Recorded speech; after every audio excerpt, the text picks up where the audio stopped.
আপনি প্রতিদিন যে শ্যাম্পু ব্যবহার করছেন সেটাই হয়তো আপনার চুল পড়ার সবচেয়ে বড় কারণ। বাজারে শ্যাম্পুতে থাকে সালফেট, প্যারাবেন আর সিলিকন, যা চুলের গোড়া দুর্বল করে দেয়। আজকের ভিডিওতে দেখাবো কিভাবে ঘরেই বানাবেন এমন একটি প্রাকৃতিক শ্যাম্পু যা চুল পড়া বন্ধ করবে, চুল ঘন করবে আর মাত্র এক সপ্তাহেই পার্থক্য টের পাবেন।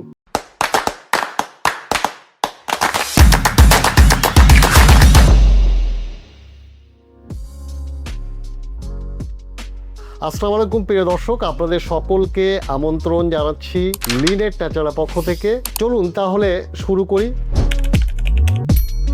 প্রথমেই জানা দরকার বাজারের শ্যাম্পু কেন চুলের জন্য সমস্যা তৈরি করে।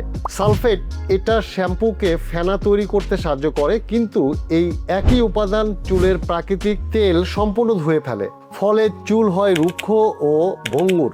প্যারাবেন এটা প্রিজারভেটিভ হিসাবে ব্যবহার হয় যাতে শ্যাম্পুর তরল নষ্ট না হয়ে দীর্ঘদিন ভালো থাকে, কিন্তু এই প্রিজারভেটিভ স্ক্যাল্পের হরমোন ব্যালেন্স নষ্ট করে, যার ফলে চুল পড়া বাড়ে। সিলিকন প্রথম ব্যবহারে চুল মসৃণ লাগে, কিন্তু ধীরে ধীরে চুলের গোড়া বন্ধ করে দেয়, নতুন চুল গজানো বন্ধ হয়ে যায়। এখন প্রশ্ন হলো বিকল্প কি? উত্তর হলো রিঠা, আমলকি আর শিকাকাই।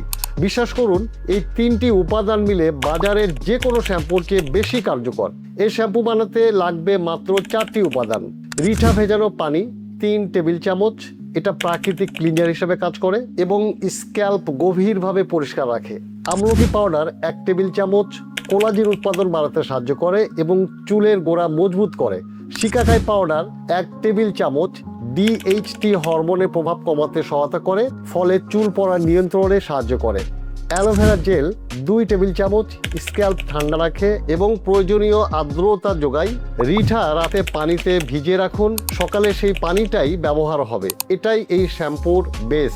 আমলকিতে আছে ভিটামিন সি, যা 66 ন্যাচারাল হেয়ার গ্রোথে সবচেয়ে বেশি কাজ করে। আর শিকাকাই এককভাবে 69 হেয়ার লস কমাতে বৈজ্ঞানিকভাবে প্রমাণিত।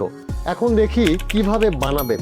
ধাপ 1, রাতে ভেজানো রিঠার পানি ছেঁকে নিন, এই পানিটা হবে আপনার শ্যাম্পুর বেস।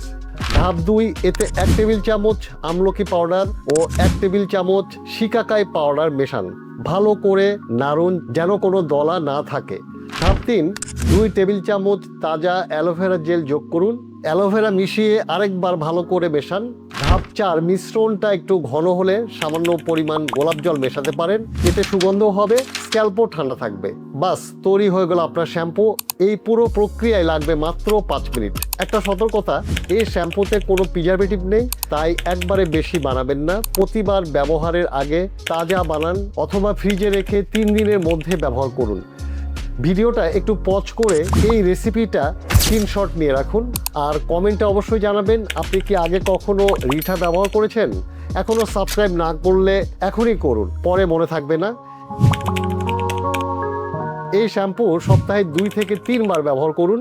প্রথম ব্যবহারে যা দেখবেন, চুল অনেক হালকা আর পরিষ্কার লাগবে, স্ক্যাল্পে কোনো টান টান অনুভব হবে না, যা বাজারের শ্যাম্পুতে হয়। 1 সপ্তাহ পরে চুল পড়া উল্লেখযোগ্যভাবে কমবে, চুল আগের চেয়ে বেশি উজ্জ্বল দেখাবে। 3 থেকে 4 সপ্তাহ পরে নতুন চুল গজানোর হার বাড়বে, চুল ঘন ও মজবুত হবে। সঠিক নিয়ম আর নিয়মিত যত্নই আসল চাবিকাঠি। আরও ভালো ফলাফলের জন্য শ্যাম্পু করার আগে 5 মিনিট স্ক্যাল্প ম্যাসাজ করুন। ঠান্ডা বা হালকা কুসুম গরম পানিতে ধুয়ে নিন। অতিরিক্ত গরম পানি চুলের আর্দ্রতা নষ্ট করে। চুল ধোয়ার পর তোয়ালে দিয়ে জোরে ঘষবেন না, হালকা চেপে পানি শুকান। এই শ্যাম্পু 100% নিরাপদ, বাচ্চা থেকে বয়স্ক সবাই ব্যবহার করতে পারবেন। তো এই ছিল আমাদের DIY প্রাকৃতিক শ্যাম্পু রেসিপি। ট্রাই করে দেখুন, ফলাফল কমেন্টে অবশ্যই জানাবেন। আজ এখানেই শেষ করছি। সবাই ভালো থাকুন, সুস্থ থাকুন আর দেখতে থাকুন লিনেট ন্যাচারাল। চ্যানেলটি ভালো লাগলে সাবস্ক্রাইব করুন, সংযুক্ত থাকুন আমাদের ফেসবুক পেজে। আল্লাহ হাফেজ।